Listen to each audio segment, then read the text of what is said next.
মে মাসের 24 তারিখ রবিবারের দিন বাড়িতেই রয়েছি। গরমের ছুটি চলছে, প্রচণ্ড গরম বাইরে, তো ঘুরতে যাওয়ার তো কোথাও নেই। ঘরে মাংস আনা ছিল, তো ভেবেছিলাম কষিয়েই করব, কিন্তু শেষে এইভাবে করেছি।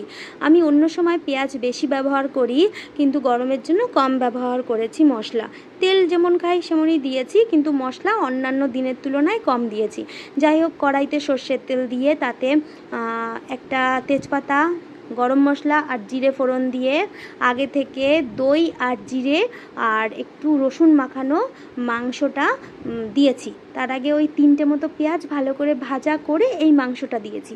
মাংস ভালো করে ভাজা হয়ে গেলে একটা মশলার মিশ্রণ দিয়েছি। তাতে রয়েছে হচ্ছে আদা, আদা, রসুন, টমেটো আর গোলমরিচ। ওই মিশ্রণটা দিয়েছি। দেওয়ার পর মাংস আবার ভালো করে কষিয়েছি, মানে ভাজা করেছি।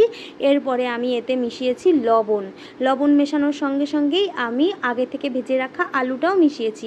এইবার মাংসটা আবার ভালো করে কষিয়ে এর ভেতর দিয়েছি গরম জল দিয়ে ফুটতে দিয়ে যখন সেদ্ধ হয়ে গেছে, ছোট ছেলের জন্য তুলেছি। তারপরে এর ভেতর কাঁচা লঙ্কা মিশিয়েছি, কাঁচা লঙ্কা, শুকনো লঙ্কা, আর হলো আগে থেকে আমি একটা মশলা বানিয়ে রাখি বিরিয়ানির জন্য, সেই মশলার একদম অল্প করে দিয়েছি। এইবার কড়াইতেই আঁচ বন্ধ করে ঢাকা দিয়ে রেখে দিয়েছি। খেতে এত স্বাদ হয়েছে রান্নাটায়, খুবই ভালো হয়েছে। যাই হোক, নিজের রান্নার কথা নিজেই বলছি। আর ঘরে পাতানো দই ছিল, সেটা বিকালের একটু আগে খেয়েছি।